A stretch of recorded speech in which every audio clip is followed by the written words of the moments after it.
நண்டு கிரவியை இந்த மாதிரி வச்சு பாருங்களேன், எப்படி இருக்குன்னு உங்களுக்கே தெரியும். அப்புறம் திரும்ப திரும்ப இதே தான் செய்வீங்க. நண்டு கிரேவிக்கு நான் மசாலா அரைச்சி தாங்க சேர்க்க போகிறேன். வாங்க எப்படி செய்யுதுங்கிறத பார்த்துடலாம்.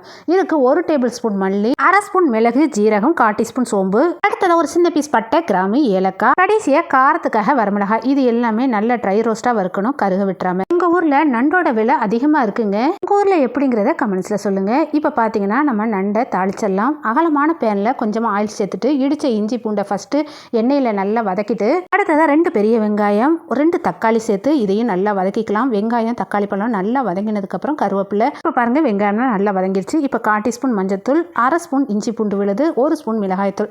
காரத்துக்கு தகுந்த மாதிரி சேர்த்துக்கோங்க. ஏற்கனவே நம்ம இஞ்சி பூண்டும் சேர்த்துருக்கோம், மிளகாயும் வறுத்துருக்கோம். மிளகாய்த்தூள்லாம் நல்லா வதங்கினதுக்கப்புறம் நம்ம புட்ட நண்டு கொஞ்சம் உப்பு சேர்த்து நல்லா மிக்ஸ் பண்ணுங்கள். நல்லா மிக்ஸ் பண்ணதுக்கப்புறம் நம்ம அரைச்ச மசாலா, அதாவது வறுத்து அரைச்ச மசாலாவை இதில் எல்லாத்தையுமே சேர்த்துட்டு தேங்காவை நல்லா நைஸாக அரைச்சிட்டு அப்படியே சேர்த்து நல்லா மிக்ஸ் பண்ணிவிட்டு இப்போ இந்த நண்டு வேகிறதுக்காக தண்ணி ஊற்றி மூடி வச்சிடுறேன். இப்போ நான் 10 நிமிஷம் கழித்து திறந்து பார்க்குறேன். பாருங்கள் தக்கன்னு இருக்குது. இதில் கொஞ்சமாக தேங்காய் பால்